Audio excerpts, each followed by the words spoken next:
黄国昌先生曾以反核代表身份，在公投的意见发表会中发表他对核废料最终处置的意见。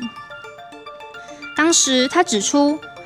所有人都知道核废料的问题非常困难，即使是低阶核废料，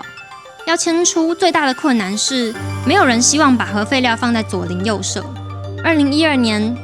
经济部公告了遴选出的选址台东达人乡和金门无球乡，而当时因为在地反对的声浪太大，导致当地政府决定拒绝办理公投，而选址的程序就在此卡关，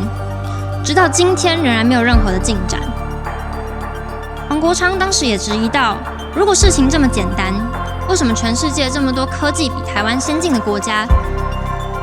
在这之中只有一个享有特殊地质条件的芬兰找到最终处置场，而其他国家都还在伤脑筋。直到今天，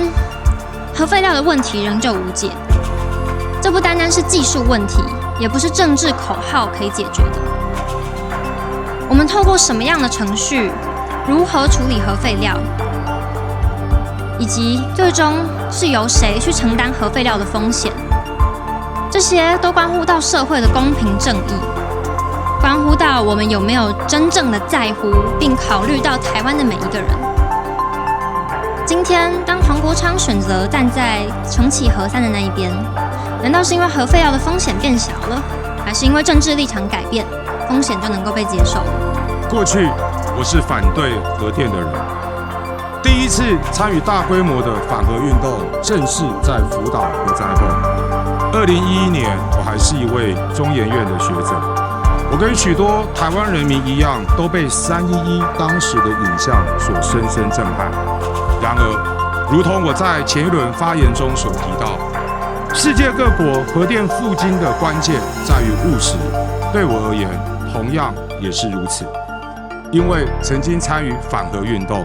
我非常了解公民社会、公民朋友对于核电的疑虑，因此我也花了大量的时间阅读国际社会多数国家重新拥抱核能的文献资料。我也深入民间，向产业界以及环保界的人士请益。在讨论的过程当中，第一个问题就是核燃料棒如何处理的问题，会不会成为下一代的问题？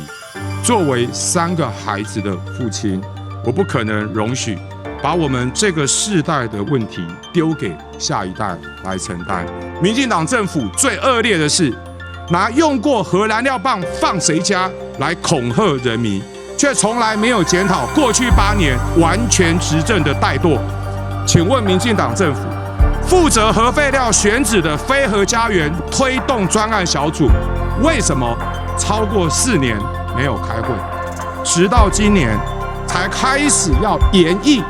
最终处置场选址的法案？请问过去8年，民进党是在睡觉吗？今年6月，经济部跟台电花了纳税人的钱，跑到芬兰、瑞士各个高阶放射物处置场去参观，也签下了合作备忘录，来协助台湾规划接下来的场址。这些只是政府刻意隐瞒，也不告知民众的真相。在全球核废料处置技术的发展中，一项崭新的技术——深孔地质处置 （DBD） 已经成为主流的选项。这个技术不是理论上的创新，它在国际间已经获得了实证，展现出高度的安全性与可行性。对于台湾这样一个地狭人稠、地质多样的地方来说， DBD 不仅只是技术上的突破，更是政策上面的转机。